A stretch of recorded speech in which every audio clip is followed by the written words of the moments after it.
Afternoon everyone, it is Sunday. It's started snowing and then now it's raining, which means it ain't gonna settle. Hang on a second, sorry. It looks a little gloomy, but that could be the brightness being down on the phone. But yeah, we had a bit of snow for about 10 minutes and then it looked like it was going to settle, and now it's just raining, so it's all gone away. So it's got to be slushy. So hopefully tomorrow, when I'm out and about, it'll be better. Yeah, I don't mind some snow, but not all the snow. So I like snow when I can relax and walk around in it and just enjoy the day. But you know, when I've got to be out and about in it and walking around in circles and up and down, doing the. I mean, don't get me wrong. My job's my job, and I don't mind doing it. And sometimes you find interesting things. I found a stack of porn once. I'm not even joking. I mean, yeah, guys always find the magazines, and the magazines are always kind of fun, but actual stack of gay DVDs. It was.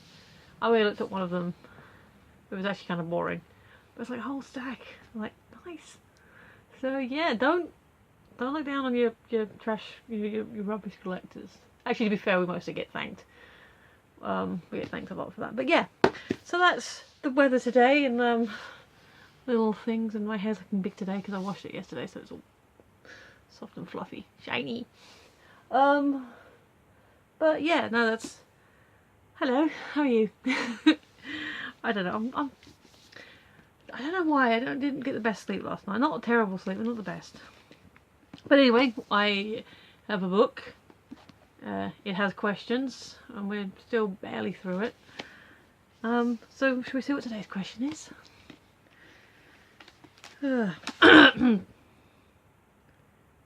Okay. What is a song that reminds you of an amazing time in your life? What happened? That's a good question. It's one of those ones where I can't think of a singular moment or thing, because I have a very associative memory. So, for example, when I was playing Legend of Zelda a lot, I'd usually be watching the midnight screenings, Brad Jones's channel, and I would. So I'd be, because if you play Legend of Zelda, it's one of the few games that doesn't have a whole lot of dialogue. I mean, none of the newer one, like Breath of the Wild, there are cut scenes and areas where there are characters that will talk to you. But as a general rule, going about your day, there's just grunts and oofs and stuff, so you don't really need to listen to the game. You can just put it on and then have something else in the background. So yeah, for the duration of playing, was it Wind Waker? Or no, it was Ocarina, one of them. I was playing one of them. It was before. It was definitely before I got Breath of the Wild. So yeah, I'd be playing the game and watching the reviews or listening to them. And like I said, anything where there's just talking is great for background. If you're doing something that doesn't require, if you're doing something that is just, you can concentrate on one thing and just listen to something else, that's great for doing that. And so when it came to their year-end reviews, like the top 10 best and worst, I would be watching the best and worst video and remembering where I was in the game. So, and that was kind of a funky thing that I didn't expect to happen. Certainly wasn't consciously thinking about it, but then, oh, that's when I did that part of the game, or that's when I did that puzzle. And yeah, it was a kind of an odd thing. But with songs, I guess, I mean, there are certain songs I can definitely relate to certain periods of my time, of my life, sorry. Like I said before, I was an 80s kid, so growing up listening to Kylie and Jason, we used to do the locomotive. We had my school. We had it was just like a wall that was just there in the playground. I think some of the boys used to play football against it, but we'd get a whole line of us and we did the locomotion up against the wall, and that would be quite fun. We did a musical with the Dracula Spectacular. I think I was like in the chorus, but the songs from that obviously make me think of that period of time. There's always gonna be that one song.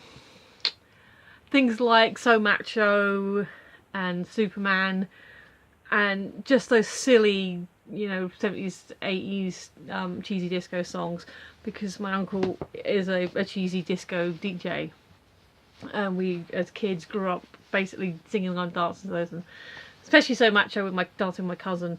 So stuff like that, you know, is always going to be happy, fun memories.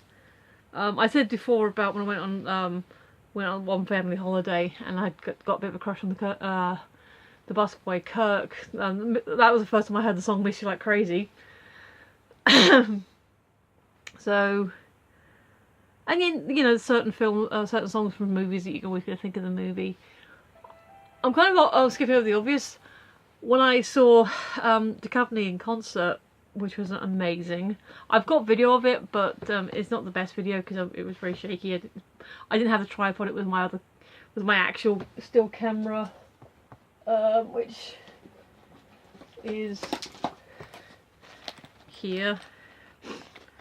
So, I mean, now, because obviously this is it's a standard attachment. This is the attachment my tripod has. But yeah, I took video with this little camera, which is fine. It's actually pretty, because I think I said before, I was really right at the front. I was like, the stage was here, and I was kind of here. So I was at a slight angle, but, you know, pretty much nothing in front of me. But when you go like that for, you know, the duration of a song, and like the last one, Positive Madison Avenue, he did like for 10, it was like a 7 to 10 minute, it's like 7 minutes on the album. And I think he did it a longer version of that, so you try doing that for more than a few moments. And then you're trying not to sing along, and then other people again next to you are singing along. So whilst those videos do exist, and I've given that the amount of video of David live that exists on YouTube, I'm pretty sure if I put it up I wouldn't get into trouble for it. But it is kind of wobbly. It's got lots of me singing in the background. That's a 16 gig memory card. That's useful to remember. Yeah, so it's, I can certainly listen to those songs again and go, oh yeah, it was amazing. Especially the ones that were from the album. You know, they're from the album. I'm going to associate them when I first heard them and that. But some of the covers he did, like I Can't Feel My Face, stuff like that. I mean, I don't think I've even ever heard the original version of that song. You know, apparently it's a hip hop song. I don't know. So that, you know, listening to that's going to take me back. My audio copies, like I said before, are crap, so they're not worthy of uploading. But yeah, music is amazing. Music is kind of magic. There are certain songs that I first heard when I was working at various places. So when I was at the restaurant, it was kind of Eminem songs, especially Mockingbird.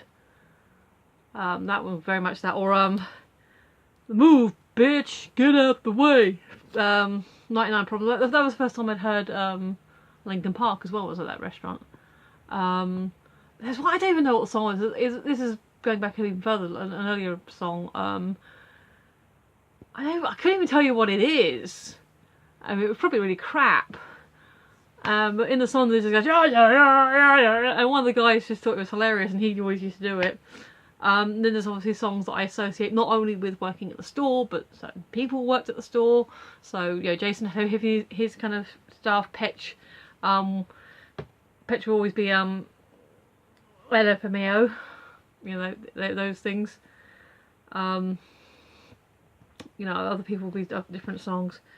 So yeah, I mean, is there a particular song that I can think of that is like a seminal moment, or because crikey, even the Lord's Prayer I kind of associate with, you know, with Eddie's talking about it, or Jerusalem, may my soul be sleep near my hand but not so close to cut your bits off.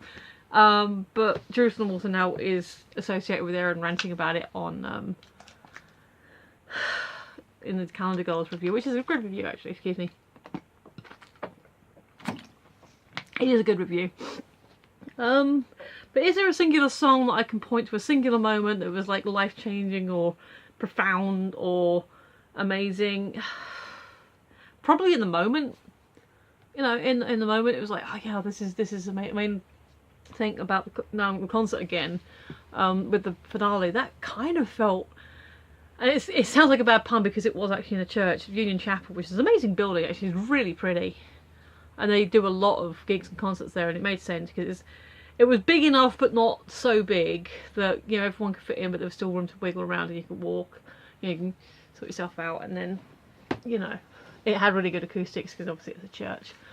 So that was kind of like, oh, this is amazing, this is so cool.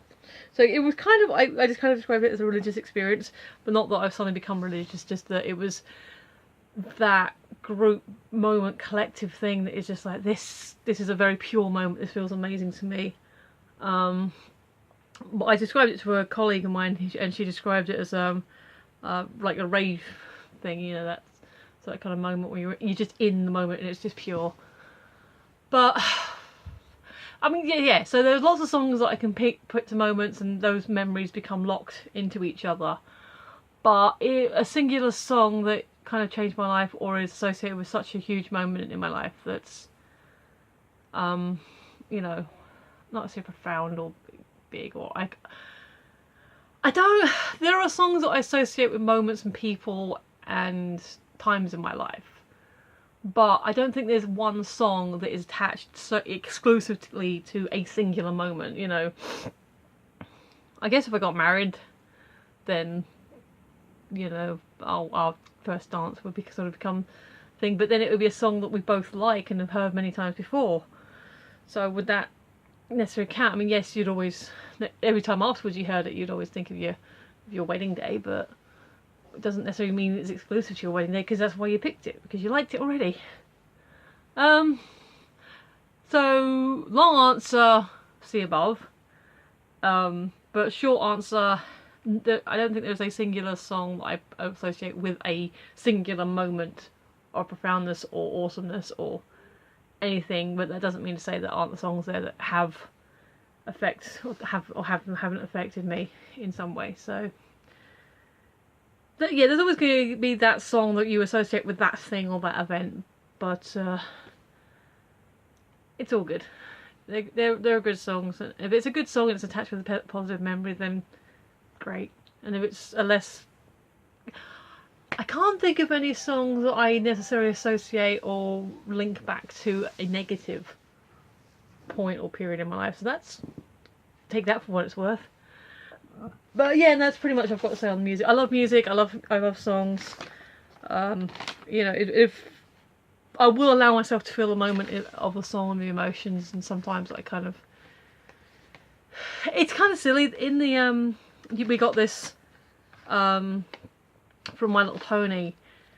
There is the line Dashi sings about friends have friends who want to help too, and for some reason that kind of, when I'm listening to it, it kind of gets me, because it's like, oh, the Wonderbolts are helping, and it's like, yay. So songs can have weird effects on you in ways you wouldn't expect. But anyway, I think I've thoroughly dissected this question. So I'm on Twitter. This is me on Twitter, and this is me on Tumblr. Feel free to follow. And yeah, tell me about your favourite songs if you want. That'd be great, and especially if you've got a really cool memory attached to them, because if you want to share that story, then cool, brilliant. Yeah, and yeah, so like, share, subscribe. You don't have to do any of those things. Subscriptions would be cool, because like I said, I'm trying to get to 40 before my birthday, which is rapidly approaching. I'd like to get to 100 at some point so I can start live casting stuff, which great, I'll save memory on my phone. But honestly, I think I'd like to hear your stories more than, you know, necessarily want your subscriptions. So yeah, just talk to me, say hi, it's cool, I don't bite. But yeah, that's pretty much it. So for those of you who have been watching and then actually made it all the way to the end, thank you. But yeah, you've been listening, I've been Michelle, and I will see you tomorrow. Bye!